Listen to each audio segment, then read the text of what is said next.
So the first thing I did to make it a little bit easier for myself was I made a binder.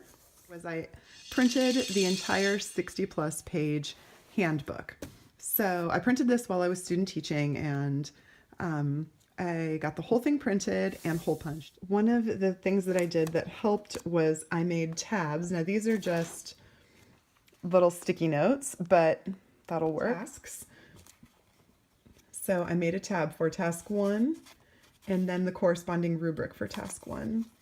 Task 2, and then the corresponding rubric for task 2, and task 3 and its rubric. This way, when I'm working on a task, I can go right to it and I can read everything I need to know before I start the task.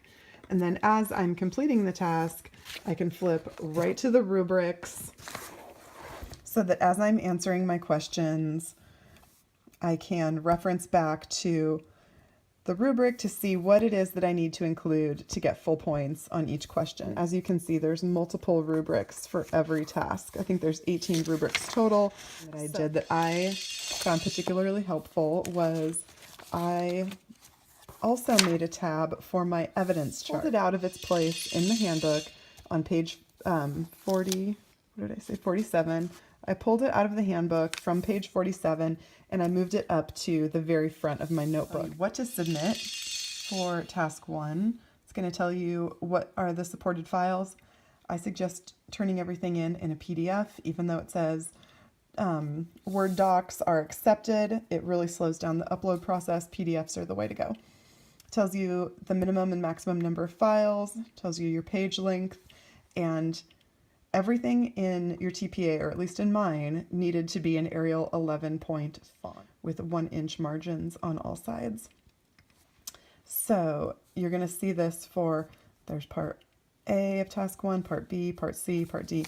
So as you're completing your TPA, you can come through here and you can cross off what sections you're done with. You can use this as like a check-off sheet, which is pretty much what I did. That's what you're seeing.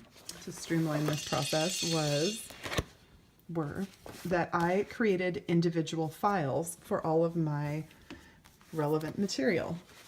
And I kept these out on my desk pretty much at all. So I have a file for miscellaneous documents. This was class syllabus. This contained any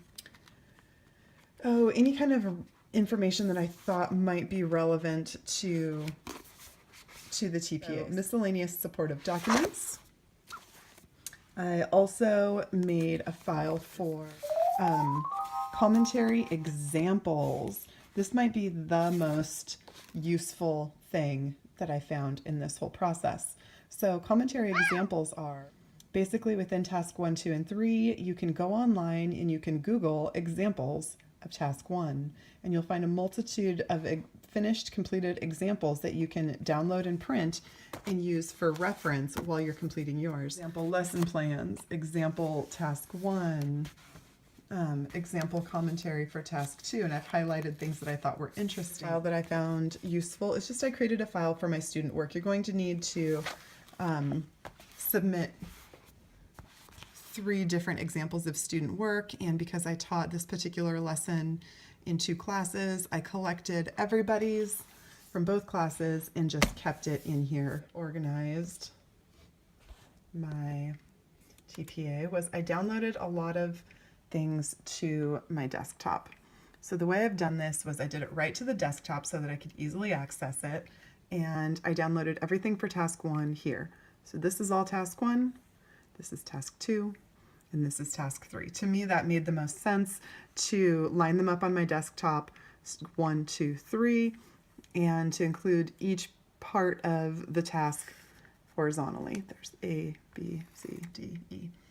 So that's what made sense to me. That way I could access these files, I could open it, jump into it, start filling it out, and then just save it to a place where I knew I could find it and it would be kind of sequentially located, so that made sense to me.